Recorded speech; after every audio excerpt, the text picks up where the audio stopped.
Technology is growing faster and faster every day, and we can barely keep up with it. However, even in this blazing pace of innovation in technology and digitalization, there are a few tech trends that we here in Tech District feel like will have a huge impact on our lives this year. So in this episode, Tech District handpicks the top tech news in 2020 that will change our lives forever.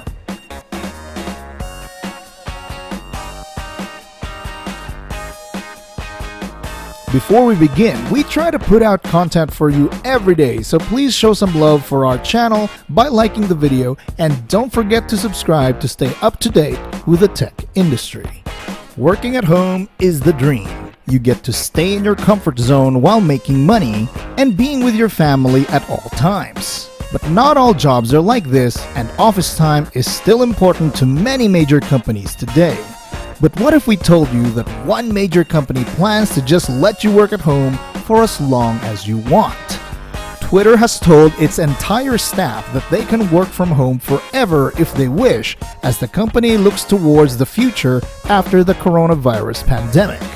The decision came as the social media giant said its work-from-home measures during the lockdown has been a success. But it also said that it would allow workers to return to the office if they choose to when it reopens. Following this trend earlier this month, Google and Facebook said their staff can work from home all the way until the end of the year. According to Twitter, the past few months have proven they can make it work. So if Twitter employees are in a role and situation that enables them to work from home and they want to continue to do so forever, Twitter will make that happen. The announcement has been described as an era-defining moment by digital innovation experts. Twitter's blog went on to say that for those keen to return to Twitter's office, the company is welcome to have them back with some additional precautions. The San Francisco-based company employs more than 4,000 people across its global offices. It has allowed employees to work from home since March and doesn't expect to reopen its office before September. Some people may not take this seriously because, it's Twitter, but we can learn a lot from Silicon Valley about workplace flexibility. There has been this traditional mentality that working from home was stealing from the boss and time in the office was more important. But people are proving that they can be far more productive and get tasks done working from home. Some people have even stated that they are working harder at home and are exhausted. Companies around the world are working out how to reopen offices gradually while introducing new social distancing measures. If Twitter becomes the golden standard of tech companies being efficient in working at home, we could be seeing a revolutionary trend in how people actually go to work. When Microsoft pitched to us their entry to the smartphone industry after their miserable time with Nokia, we weren't technically on the edge of our seats. However, after the reveal late last year, we couldn't pretend not to be excited about it. Is it a phone, a tablet, a notebook, or all the above? The Microsoft Surface Pro will be running an Android system rather than the expected Windows 10. This is an unusual move from the company that has proven controversial with some Microsoft fans. The Surface Duo design is similar to that of a folding phone, but rather being made out of one flexible screen, this product has two screens that fold together on a hinge. It will be running on a Qualcomm Snapdragon 855 SoC and a whopping 5.6-inch display with 1800 by 1350 resolution on 401 pixels per inch. We here in Tech District are excited for the Surface Duo Pro because Microsoft is daring to do things outside our expectations. For starters, we didn't expect them to be running the phone on an Android 10, which is expected to be upgraded to an Android 11 right after launch. Windows 10 has been a massive win for Microsoft, especially with their Surface Pro lineups. We are speculating that Microsoft probably wanted more compatibility with Android apps and wanted to have access to Google Play running on Windows 10 would limit its function as a phone overall, which will discourage the market. Besides, Android can function just fine as a PC tablet on its own. This would be a great time for the desktop mode to finally be introduced outside of Samsung's DeX, which means this phone can be hooked up to an external monitor and used as a PC.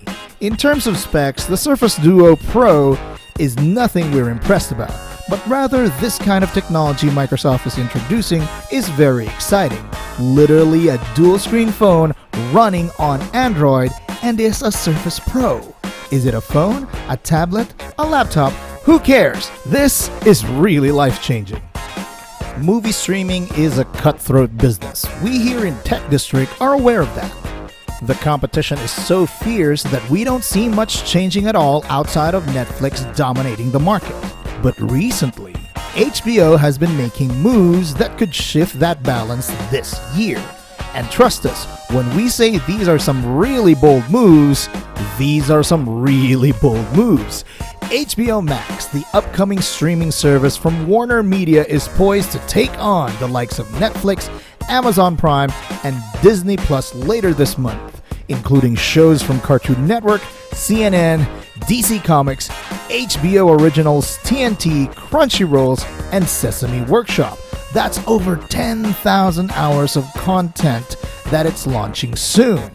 But in the vicious dog-eat-dog world of streaming, fans can just simply switch channels or services to destroy your hope.